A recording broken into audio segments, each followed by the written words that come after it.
The new Lieutenant Governor of the Commonwealth of Virginia. Here's my interview with her the day after that historic win. First, congratulations, and I want to thank you. I have chronicled on radio and TV for years. Every 2 years, every 4 years, conservatives, Republicans are racist. They're sexist, they're misogynist, homophobic, xenophobic, Islamophobic. They want dirty air and water and want to kill grandma and grandpa. I'm sick of it. I was raised by parents that grew up very poor, that were good Christian parents, and that believed, as I believe, that we're all created by the same God. But this card is played in politics every single cycle, and you took that on. I appreciate what you did. Well, here's the thing. When you look at a birth certificate for a black child, does it say you must vote Democrat every time, all the time? Otherwise, you're not black? And for the white child, does it say you can vote any way that you want, any choice that you want, always and forever? I mean, who made up those rules for us? You know, and so the Democrats, they really don't have the solutions.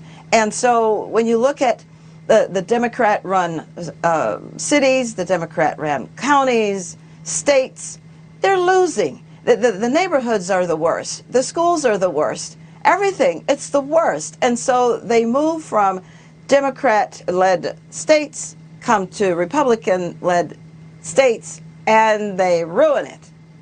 Forgetting when you came here, it was fine. And now it's changed because you brought the same policies with you that ruined the state you just left. So, you know, what I want for us as black people, just leave us alone. If you want to vote Democrat, then do so. You want to vote Libertarian, do so. Whatever you want to be it. This is America. This is freedom. Who died and left you in charge of all of us as black people so that we could be corralled into doing what you want us to do? I thought you said that you are the tolerant folks. If you're tolerant, that means you allow other ideas to percolate. You don't want just ideas that you agree with, because then you see we wouldn't be living in America. We would be living in a totally different country. Nobody wants that. Let me ask you this. One of the accomplishments that Donald Trump had is pre-COVID, he was able to set record after record after record. Low unemployment for African Americans, Hispanic Americans, Asian Americans, women in the workplace, youth unemployment, and African American youth unemployment. Conservative policies worked. I feel that this process happens every 2 and 4 years, and the Democrats, they go to the same playbook. And then I look at Democratic cities run by Democrats for decades, states run by Democrats for decades, and there is violence in the streets. There's no law and order. There's no safety and security. The school systems have been destroyed in many cities. I'd like to see the Republican Party reach out deep and wide into every city, every town, every ethnic group, every American, fellow American, and offer another way. And maybe Republicans have failed on that front. Well, I tell you, the first person who ever really talked about black business equals black power was Richard Nixon. Black business equals black power. Imagine that. All this time it appears that Nixon was a homeboy. What we're going to do is we need someone who has sensible ideas, sensible solutions, because, you know, the message is important, but the messenger is equally important.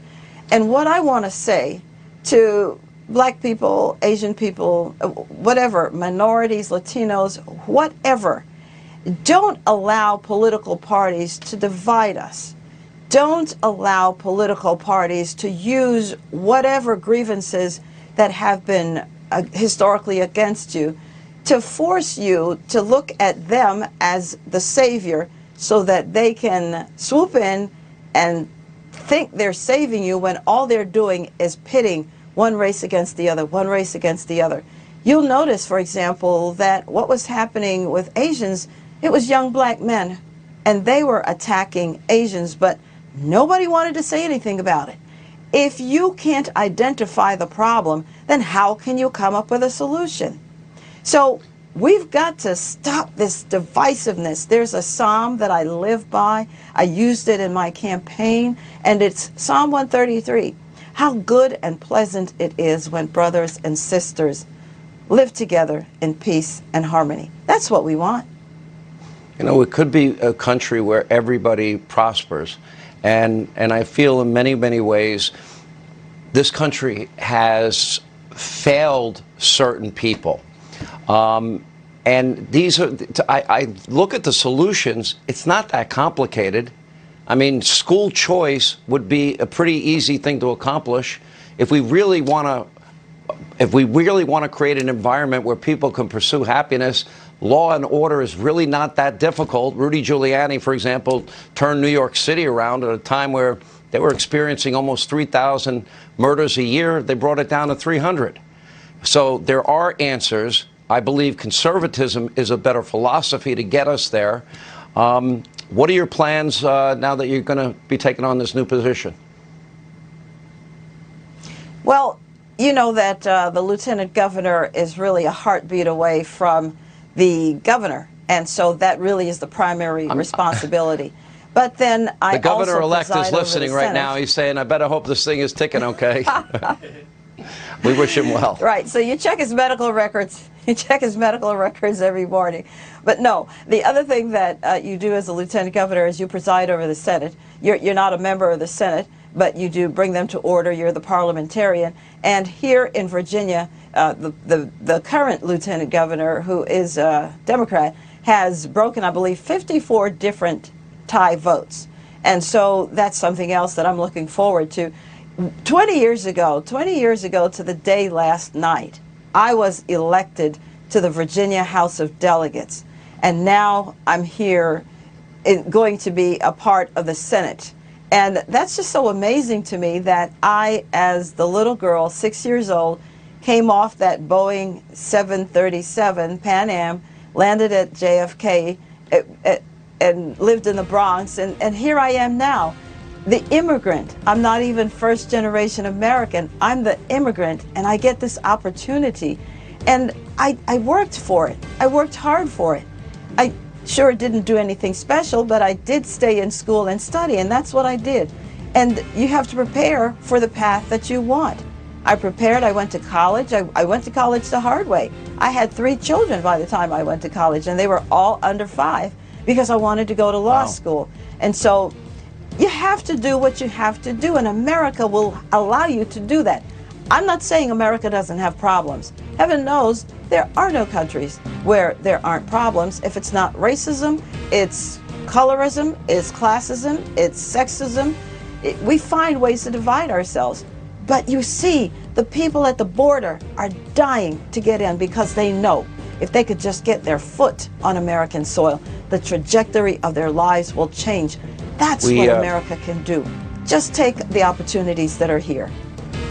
We want to congratulate you on your big victory, and we want to invite you on the program often.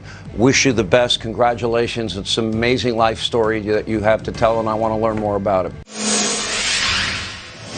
And when we come back, highlights from my speech at the recent Patriot Awards on FoxNation.com.